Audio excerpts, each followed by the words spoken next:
शिंदेगडाच्या गडाला सर्वात मोठा सुरुंग. उद्धव ठाकरेंनी एक नवीन संघटना लावली गडाला. संपूर्ण संघटनेसह हे नेते झाले ठाकरेंच्या शिवसेनेत विलीन. मोठी संघटना ठाकरेंच्या सेनेत. मित्रांनो, बुलढाणा जिल्ह्यामधील म्हणजे विदर्भातील सर्वात मोठी संघटना सध्या उद्धव ठाकरेंना सर्वात मोठी ताकद देऊन गेली. भाजप आणि शिंदेगड यांची मात्र बुलढाण्यासह विदर्भात सर्वात मोठा हिरामोड झाला आहे. बघूया कोण आहे हा नेता आणि याने कसा केलाय उद्धव ठाकरेंच्या शिवसेनेत प्रवेश. राजश्री शाहू मल्टीस्टेट पतसंस्थेचे सर्वेसर्वा तथा वन बुलढाणा मिशनचे अध्यक्ष संदीप शेळके यांनी आज शिवसेना उद्धव बाळासाहेब ठाकरे पक्षात प्रवेश केला.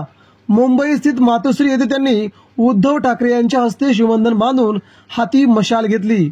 बुलढाणा जिल्ह्यातील सहकार क्षेत्रासह सामाजिक राजकीय क्षेत्रातील उदयोन्मुख नेतृत्व अशी संदीप शेळके यांची ओळख आहे.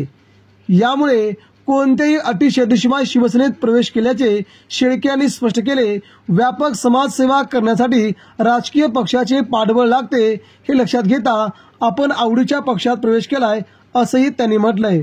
परंतु संदीप शेळके यांची हा प्रवेश लपून न जाता त्यांना आगामी विधानसभेत उद्धव ठाकरे तिकीट देणार असल्याने त्यांनी शिवसेनेत प्रवेश केलाय. त्यामुळे ठाकरेंच्या गळाला हा आमदारच लागलाय अशी सध्या बुलढाणा जिल्ह्यामध्ये चर्चा आहे. मित्रांनो, बुलढाण्यात उद्धव ठाकरे सेना बळकट झाली. यामुळे शिंदेगड तसेच अजित पवार आणि फडणवीस यांना मोठा धक्का मानला जात आहे. धन्यवाद.